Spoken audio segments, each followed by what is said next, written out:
It's just fucking weird.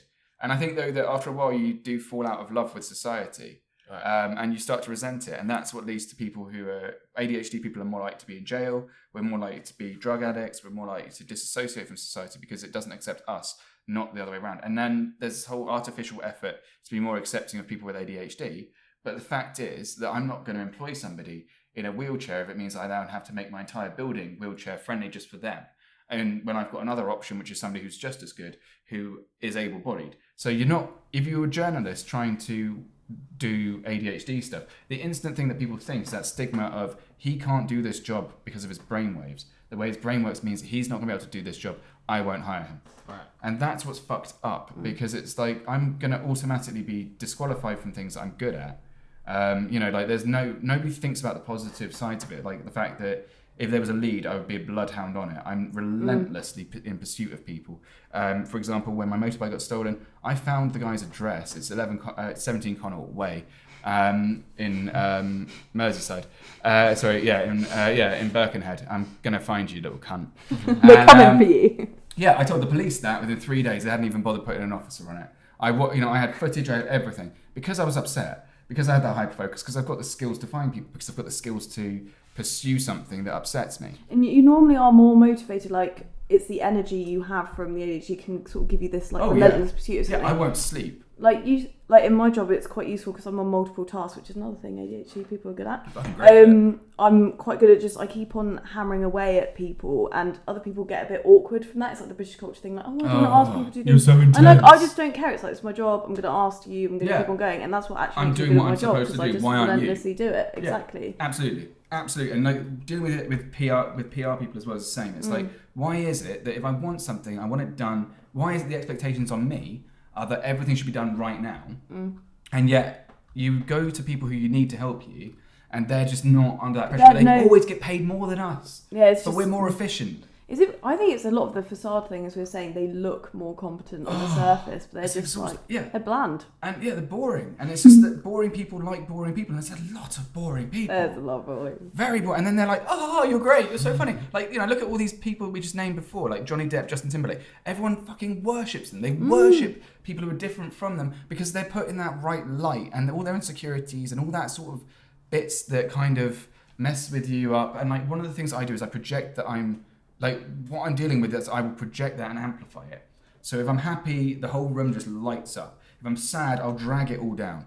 But if I'm like worried, or if I'm like, or something like that, or if I'm worried, if I'm anxious, then it makes everyone else anxious, and therefore they stop trusting me. So we struggle a lot with people trusting us. If you accuse me of something, I'm gonna worry that I've not remembered that detail. And that's something that my first girlfriend, who you knew, she used to monopolise on that a lot because I couldn't fill in those gaps, and therefore I got gaslit. Yeah, and then it also made me look guilty, and then I'd feel guilty. So, and then because I felt guilty, I'd start acting guilty, and then it looked like I was more guilty, and it would reinforce her point to the point whereby it actually was okay for her to abuse me because I would allow that. And she was a cunt. She's a cunt. She's a complete cunt. But she's a very successful cunt. She's now the director, or at least the last time I checked, she's a director of a digital company. And bullshit. Yeah, it's a bit. I think we just identified her there, but fuck it. Come at me. Go on, bring the lawsuit. I don't give a fuck. Anyway, I give a fuck. I give a fuck for anybody. I don't give a fuck. Come at me, bro. Yeah, come at me, bro. I know where you live. Right. Or I'll find it in 3 days. Determine if any lawsuit these two are paying. I give all the fucks. Yeah. if I have a spare fuck, I'll give it. All right. So, what do you want to talk about next? What go on. Bring us another question. We're a little bit on time though. Well, we're over the 30-minute mark, so I don't know what. Fuck it, we're going to 45. Let's go. We're going to 45. Yeah, let's do it. Right. So, are you on any medication? I am. I take 30 milligrams of Elvance, but I tried a few other ones as well. It takes a while to get used to it. It does give you anxiety. There are side effects. You can't. I mean, right now I'm not on any at the moment because I chose not to because I'm drinking, but also because I'm meeting my new girlfriend's friends soon. So what are the side effects? Well, dehydration's one of them. You also have the fact that it kind of dampens who you are. So this is the fucked up thing. I have to dampen who I am and my emotional range so that I can fit in with society and focus on mundane tasks in order to provide something for people. It does help you with concentration. Like, for example, there's a palpable difference between my work output if I'm on the medication versus not. I will clean the house differently, but with ADHD, you deal with the problems directly in front of you. So, for example, if I walk through a door, I'll forget what I'm doing, but I'll start doing different tasks. So everything kind of comes together at the end, but it's more like a sort of wave rather than. I mean, it's all bitty, isn't it? You'll do this and you do that, then you do that, and then you're like, oh shit, I was actually meaning to do task A, so I'll go back to that, and then it's all over the place. Yeah, and that's how I would have. That's what would affect me at work when my phone would ring. I'd deal with that phone call, do that interview, and then put the phone down, and then start tapping up that interview, and then realise that, and then I'd be like, oh, I need to check something else. Check it on a different screen, and then I'd be doing that other task. So I would end up producing 4 articles at once rather than spending the time to do one properly. Well, I mean, they'd all be done properly. They'd all be overdone as well because I'd be hyper focused and make sure that it was perfect. Right. But then it would get edited down. It would be a complete waste of time. Right. I'd waste like 3-4 hours of my time just because I wasn't doing it to the level that I was told to. Do you think if you were able to just be focused, do you think you would get further in life? How do you feel that do you think affected your life? I think that if I'd been diagnosed earlier, then it would have made a lot more sense. I would have been less like, there were certain battles I shouldn't have had to fight, and I did have to fight them, and they took a lot out of me. They changed my personality, they changed my expectations.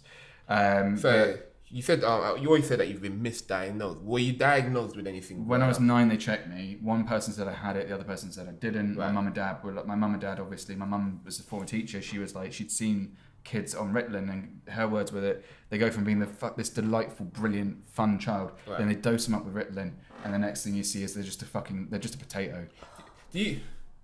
That's very sad. Do you think that there should be another system for these type of kids that growing up where that they can identify? Yeah, there is. It's there's the Montserrat schools, I think. But Are they the ones that they just go do creative? Like you can choose whatever subject you want. They go and do then like you choose outdoor what you won't do. And Is that in and this then the country? teachers- Yeah. There's one in Wembley. I know about that. I know that this girl with ADHD that I talked to, she's a surgeon now. There's a surgeon with ADHD called Holly, and she's brilliant. How does this work then? I don't actually know. I didn't look into it. I think it'd be great if they'd be able to like look at you from your. Although that can kind of put everybody in a box, but I mean, I do think it'd be great if they'd be able to identify when you're very young that you've got ADHD. You're not meant to be sat in a classroom or go in the office. You're not supposed to do that. Let's get you doing a bunch of creative stuff and see. Yeah, but you're already then like put in the box. But also, I know. But it depends on the individual stream. So, for example, I wanted to be a doctor when I was 14, 15. But that's because I wanted to be a plastic surgeon because they had a sexy, cool life. I've met plastic surgeons. Yeah, Nip Tuck. Fucking responsible for the crash of my career. And I ended up doing chemistry because that's how you become it. But chemistry's fucking boring. Yeah. So, I've ended up with this academic issue, but then we wouldn't have met if I hadn't. Yeah. And I think though that I could have been a very different position than I am now, where I own 2 businesses. I have, I've got shit published throughout the world. I've been very successful in my own right, but not paid. This is the most YouTube thing we're ever going to do. Yeah. We hope you enjoyed our video. Please do like and subscribe.